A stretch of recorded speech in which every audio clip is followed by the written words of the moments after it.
All right, so what are your thoughts about racing here at Pocono? Is this one of your favorite tracks?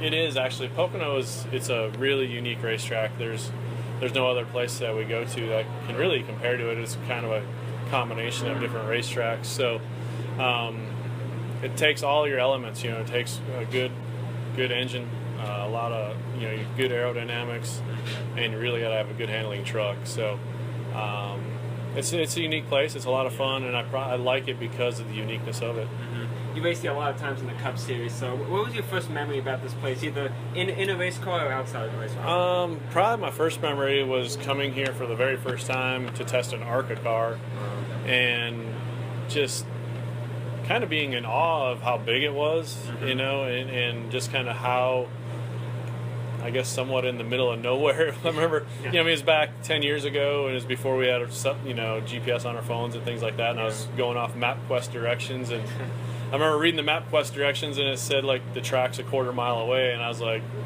we're not even close. I'm in the middle of the woods here. There ain't going to be no racetrack out here, but just how big it is, and just how unique it is probably the main things that really stand out. Yeah. Going back to the beginning of your Truck Series career in 2001, just go back to how that progressed. How you were able to get that deal together to start in NASCAR.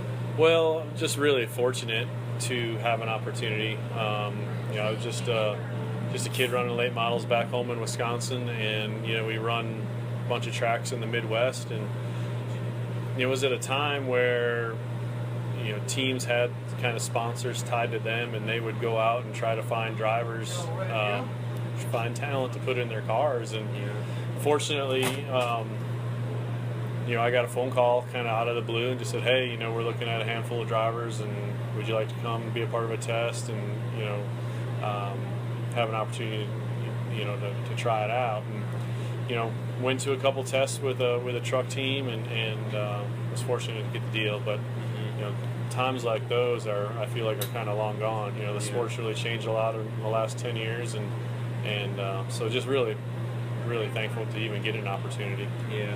So your first start was at Daytona, of all places.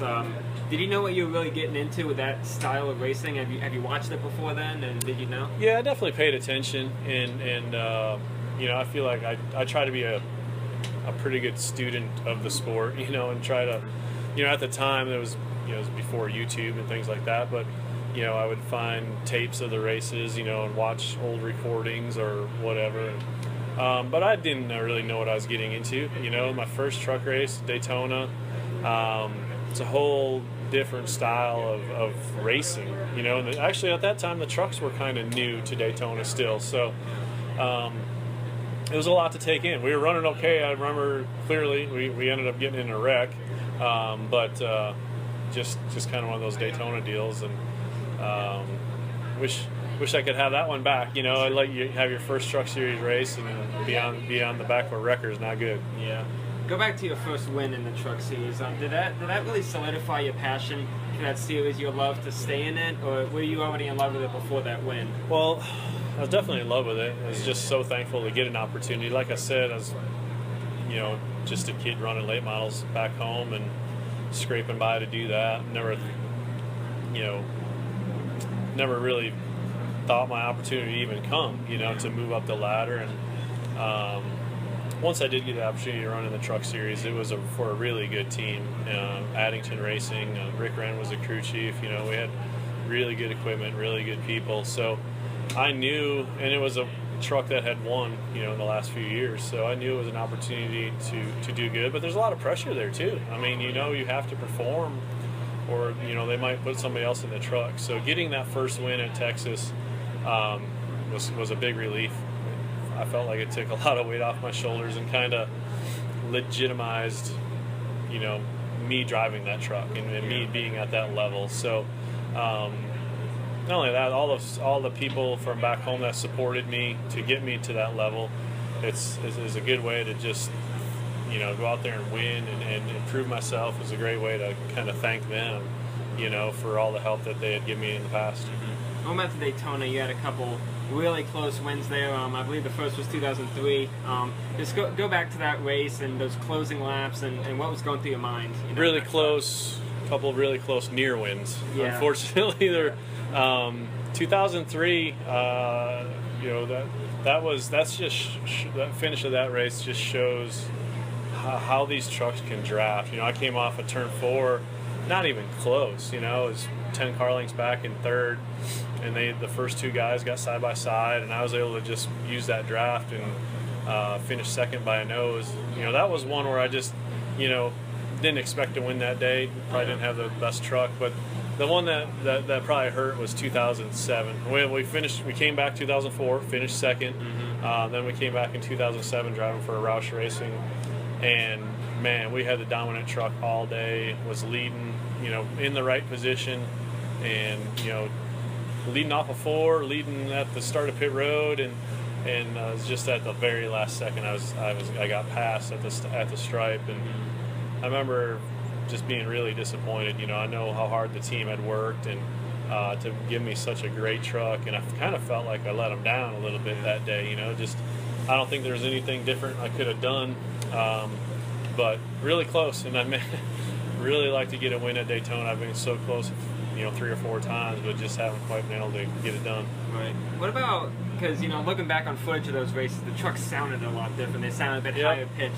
From inside the cockpit, does it sound different than when it used to be? Well, it's just kind of the different rules packages that they've progressed through over the years. Back in 2001, 2002, back in those days, we ran big carburetors, more like a cup engine we didn't have any sort of restrictor plate or tapered spacer, and the rules just evolved. And since then, the teams all made the trucks faster, so the NASCAR in turn had to take horsepower away, and that's why they sound different. But inside the truck, you can't hurt. It just kind of all feels the same. Right. Would you call 2007 your best opportunity in your career, or would that be 2003 when you won the championship? Well, 2000. It's hard to say 2003 wasn't a great year. We were really, really consistent that year. I think we finished in the top 10, 22 of the 25 races. Completed all but 1 lap that whole season, and that was before they had the lucky dog rules and things like that. Just very, very consistent. We only got 1 win that year, but we finished second 6 times, I think. We were right there. But there's no and got the championship, but there's no other better feeling than winning. And in 2007, driving for Roush Fenway, we had a chance to win every week. We got 4 wins that year. We just had too much bad luck along the way too. We won 4 races, but we probably had an opportunity to easily win 7 or 8 races that year. We had really good stuff every week, so that was fun, going to the racetrack every week knowing you had a shot. Right. What are some old competitors that you used to race with back then in all the truck series that you wish you could race again? Are there any specifics? There's guys that come to mind. I always enjoyed Hornaday. He was, a guy would battle the heck out of you. He's just fierce competitor. Me and Sprague and I, we had a couple run-ins, but just a great driver, and just super competitive as well. And I learned so much in my younger days just being around them. Jack Sprague and Ron Hornaday, Skinner, those guys. When you think of the truck series, those are the names you think of. Had a couple of good years racing against Bobby Hamilton, Ted Musgrave. Those were guys that when I was growing up, I looked up to them. They were Cup drivers, and they kind of settled their career back in the truck series. So to have that opportunity to race against those guys, it was really cool. There's I could go on and on with names, but Hornaday, Sprague, Skinner, those guys, it was just so much fun to be around and race against them. When do you learn most from guys like that? Do they really teach you something that these guys today can't? Just how much heart they have. Yeah. You know what I mean? That's really what it came down to me, is just how bad they wanted it and how hard they drove every lap. They pushed their trucks to the edge, and a lot of times those guys would wreck, but gosh, they wanted it so bad. They wanted to win, and they weren't just going to let you pass. They were going to make it hard on you, and they were just the definition of a racer, and just hardcore. Every lap is like their last, and that's what the biggest things I took from those guys. Yeah. Did that kind of lead over to you? Did you kind of carry that into your career? Definitely once I moved into the Sprint Cup Series. Yeah. The Truck Series is obviously a little less competitive. But man, when you go over to the Sprint Cup Series, you have to give it your all every lap. I mean, first lap of practice, a lot of times you're wide open going for on a mock qualifying run, and you got to lay it down. You got to put it out there every lap. So the competition on that side is really, really competitive, and I mean, there's no room for just slacking off a little bit. You have to be on kill every lap. So definitely being around those guys that drove like that showed me and taught me how much you have to push every lap, and it really paid off for me, I thought, in the Cup side. Right. You seem to be doing a lot more Xfinity Series stuff this year. I believe you have 5 starts. A little more. Yep. Yeah. Being back in that series, what has changed for you? Well, up until this year, I've only ran a handful of Xfinity races here and there. Yeah. Maybe 1 or 2 years, something like that. And they just, to me, it's kind of a cross of a truck and a Cup car. It's got the Truck Series type engine, but kind of the downforce and the feel of a Cup car. So I think it's a great, stepping stone, a great series to be, to take young drivers and move them along the way and provide them opportunities to Cup. And it's a good series to, to teach kind of what that next level might be like. So I enjoy the Xfinity stuff. I feel like the racing's really good over there. You get an opportunity to race against a lot of Cup guys, and I enjoy that. But I just enjoy racing in general. It doesn't matter, I guess, what I'm driving. Right. In your Cup career, you said, I believe you did a handful of Cup races last year. So, in your position, how has the Cup Series changed for you? It's changed a lot. Really, the whole NASCAR scene, I feel like, has changed a lot. The biggest change is how much it's became. How much maybe a driver has funding behind them, or family money or sponsorship they can bring to get into these rides. The Cup Series is the most competitive series out there. That hasn't changed, in 15, 20, 50 years, whatever, ever since it started.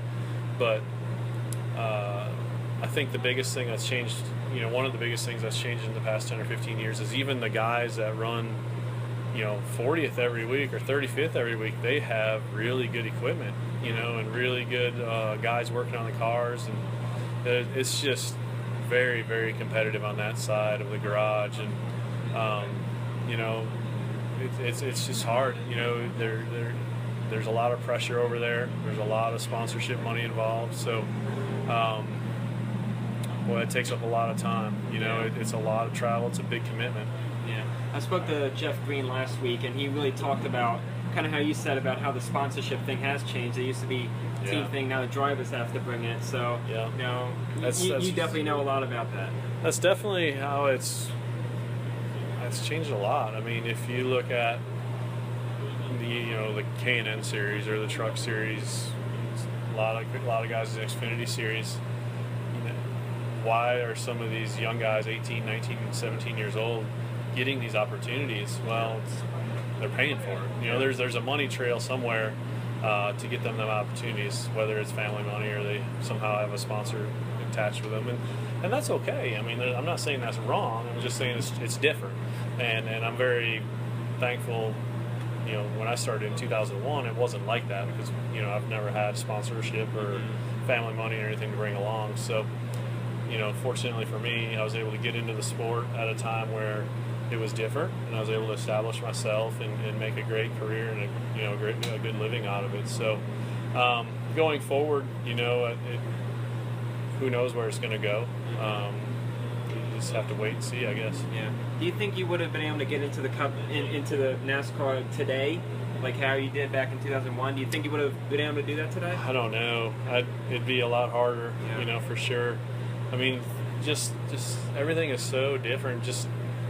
I never turned a lap in a race car until I was 16 years old, and there's guys out here running Truck Series races now when they're 16. So, and I can even relate that to, I have 2 younger sons that are 9 and 13.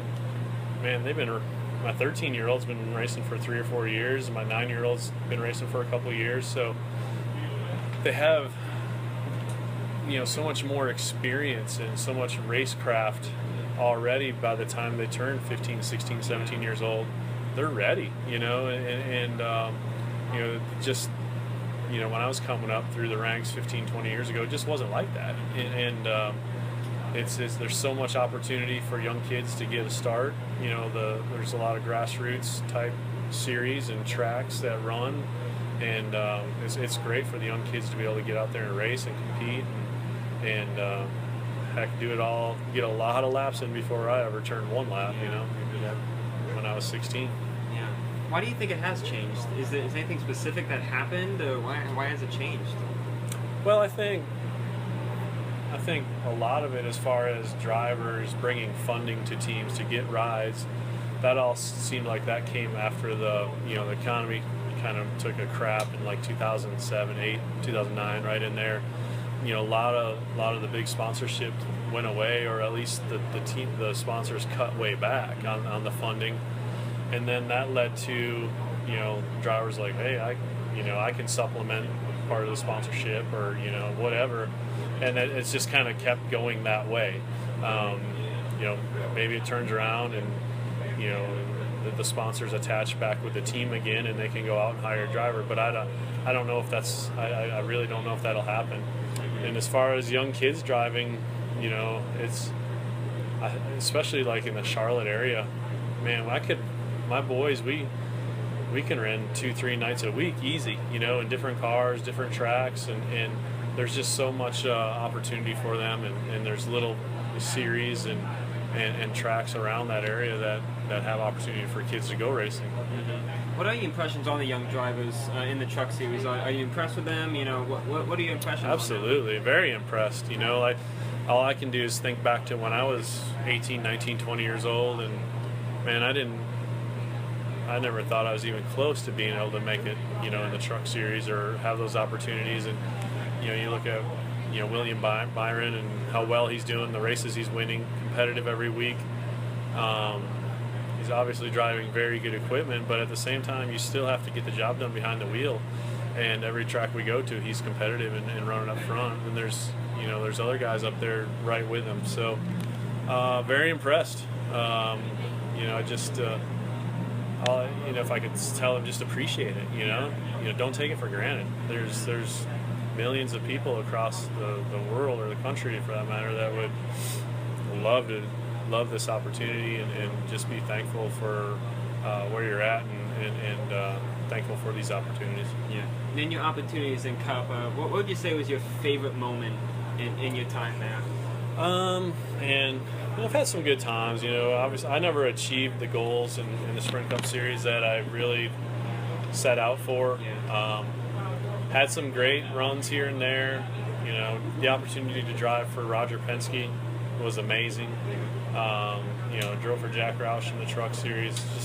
Just had some great opportunities along the way. We won a pole at Talladega. That was pretty neat. My 2008 year, driving the 28 car with Doug Yates, and we were partnered up with Roush. That was probably my best year. We were pretty competitive that year. I wish that team could have stuck together. Again, it goes back to sponsorship and not being able to keep that team going. But probably one of my favorite memories in Cup was in 2008, the Darlington race.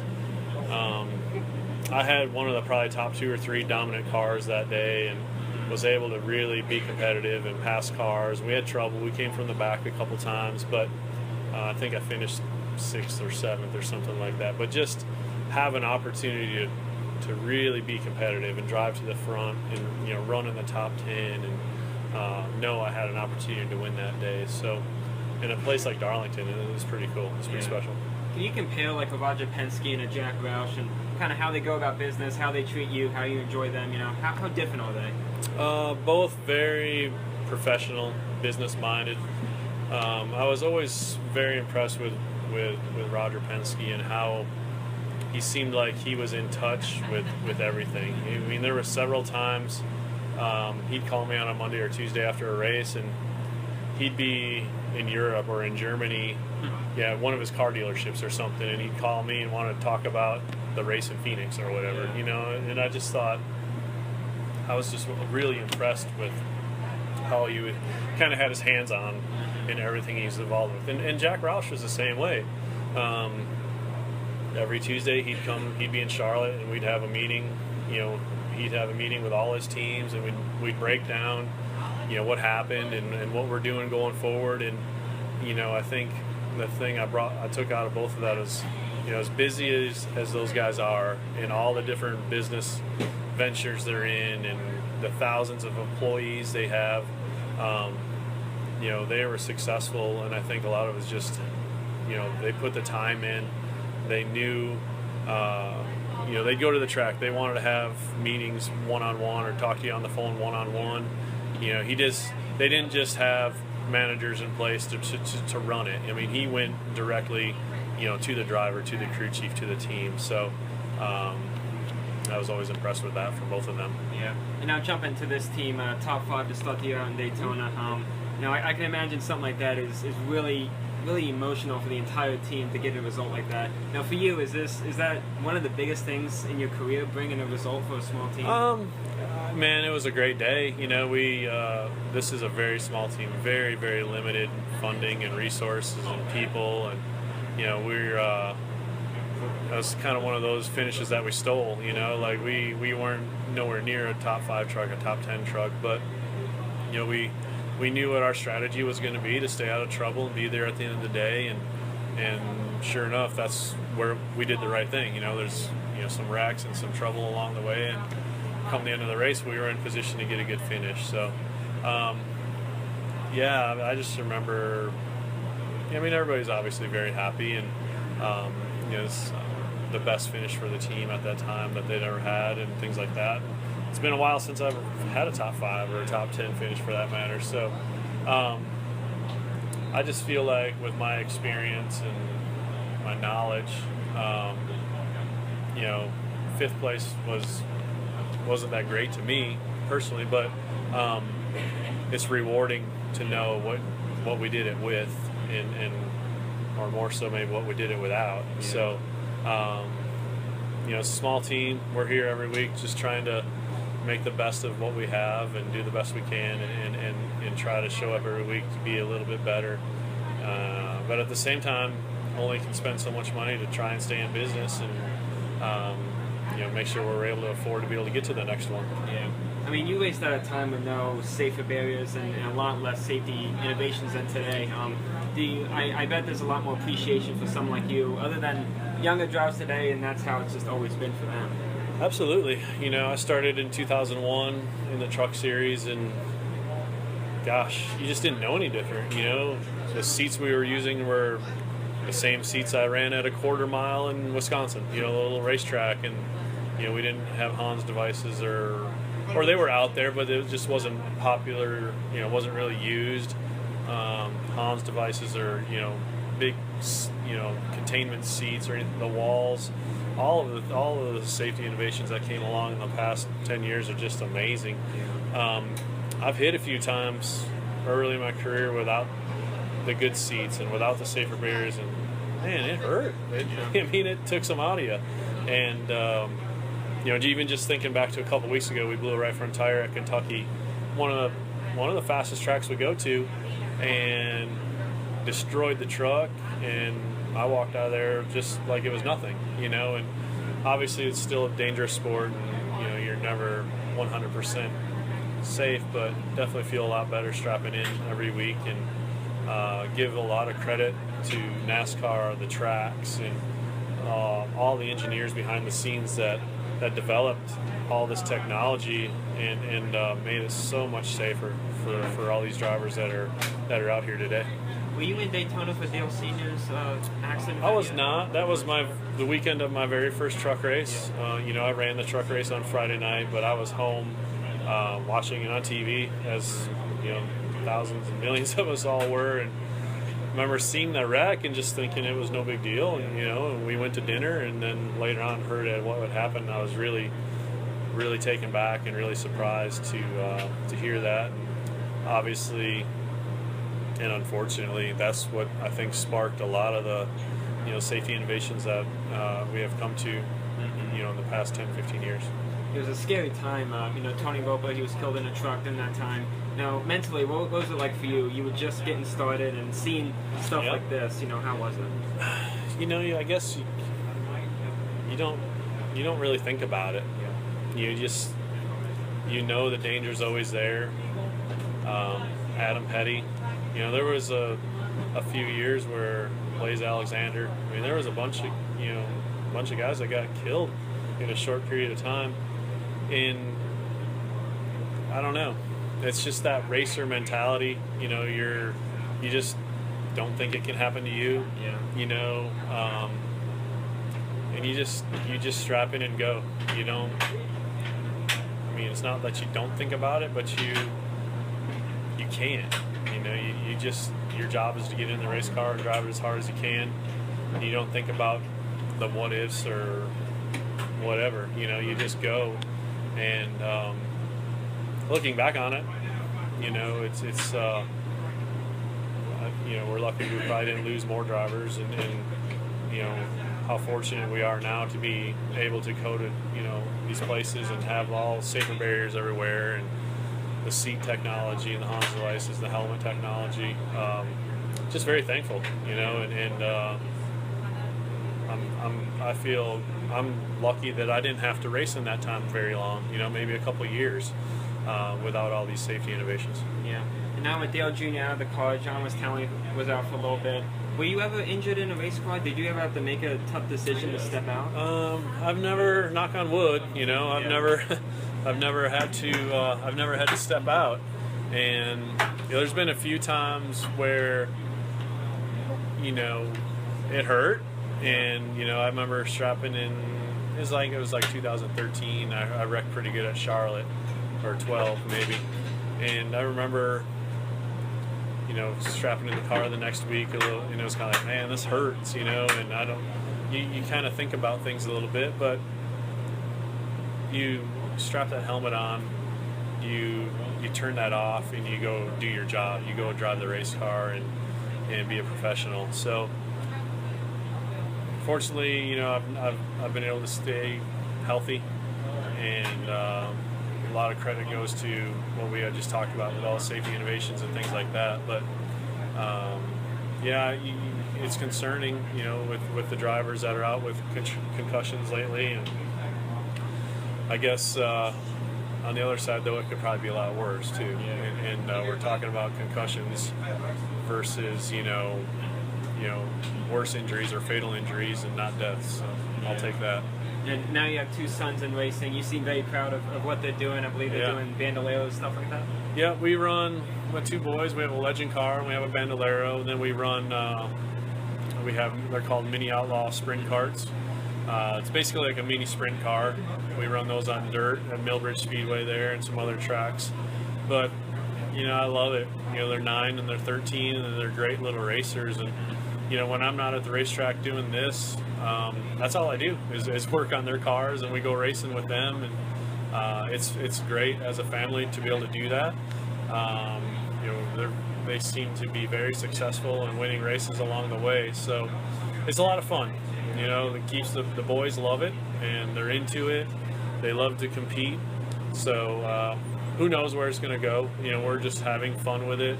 Obviously, I'm not pushing them, but, I'm steering them in the right direction if that's what they want to do. But I'm not back there, pushing them, this is what we're going to do, and you have to do better. We just go to the racetrack to have fun, and we go to the racetrack to win, too. Yeah. We're bringing our best stuff, and I put a lot of time and effort into it, and I'm very proud of the race cars that I put them in. So we take it serious, and, I feel like I put a great amount of work and effort into it, but at the same time, I don't want them to think this is what they have to do.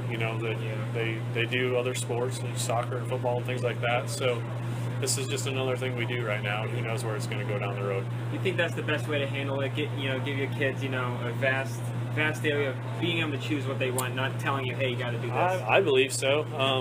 You know, you see other families out there, and it's a little different. You know, the parents are pushing it on their kids that they have to do it, you know, and you know, it was just maybe 3 years ago before my oldest boy, Carson, even started talking about it. You know, up until that point, you know, we never got involved, and we started going to the races, and he wanted to do it, so we took small steps and started getting involved, and now we race about every night, it seems like, you know, or if not, we're working on them. But, and I tell them, you know, we don't have to do this. You know, if you guys don't want to do it, we won't. But they want to race, you know, they enjoy it, and they really like to compete. They like to go get those wins. So I think my approach, and I think our approach is right. I don't know if it is or not, but you know, we're trying to let them be kids. School's still number one. You know, I've had to take one of my boys and not let him race because he was starting to get behind on some schoolwork. So there's going to be consequences. So stay up with your schoolwork. You know, if you other activities or whatever, I think it's important that they're still involved and just kind of be a normal kid growing up. But when we go to the racetrack, we're there to race and we're there to win. Yeah. So what's the year been like? You know, win-wise, you know, how they've been doing on the track? You know, I counted them up the other day before this last week, and I think we were up to 23 or 24 feature wins. So it's going really good. Yeah. You know, the legend car and bandolero stuff is been a bit of a challenge, but we're competitive there. My younger boy got a couple bandolero wins already this year, and my older one, we just moved into the legend car, so that's still all a little bit new, but we're competitive and we can run up front. The outlaw kart stuff is where we're really doing well. My older boy's, I think he's got 11 or 12 wins this year, and my younger one's like 7 or 8. So we're racking them up, we're having fun, and we'll just keep pushing through the rest of the summer. Do they have aspirations of joining NASCAR? Have they said anything yet? Not yet. I mean, at times they'll say, you know, they'd like to do it, but really we haven't even had those conversations.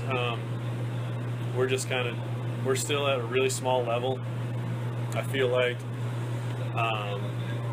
my older one, we're kind of nearing that point of, you know, how much farther are we going to be able to take this, and how serious are you? Because we're about to spend a lot of money. If we're going any farther, you know, we can. That's what's great about legend car and bandolero racing. The outlaw carts is reasonably affordable for a family, and you know, we're looking at those next steps and kind of seeing what might be out there for them. But you know, I think right now, like I said, we're just kind of having fun and seeing where it goes. But we'll probably find out here before long if this is something we're really going to pursue or not. Yeah. And finally, you know, how would you like to be remembered in the sport? You know, do you believe that you've made your impact on the sport, or are you still continuing your impact? You know, I feel like I'm here. You're relevant. You're still making an impact. My days of probably winning races and driving top-notch stuff are over. I doubt those opportunities will come anymore. I feel like, I mean, I'm 40 years old. I don't feel like I'm that old, but you know, I'm racing against 19 and 20-year-olds every week.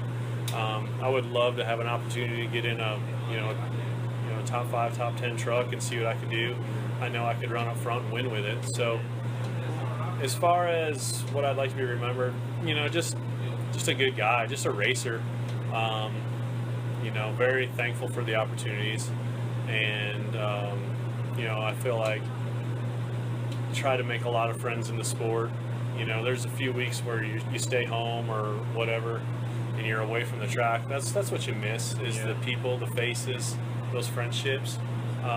Driving the race car is great. You know, I love it. I've always have since the first day I strapped in when I was a kid. But I feel like I'm just a racer, you know, and mechanically I can work on those cars, I can build them, and I really enjoy that, the knowledge of what it takes to make the race car go. Just a good guy who just loved to race, and very thankful for what he did and where he came from. I definitely appreciate your time. This was fantastic. Yep, absolutely. Wish you the best of luck tomorrow. Appreciate it very much. Thank you very much. You have a good one. You too. Thanks.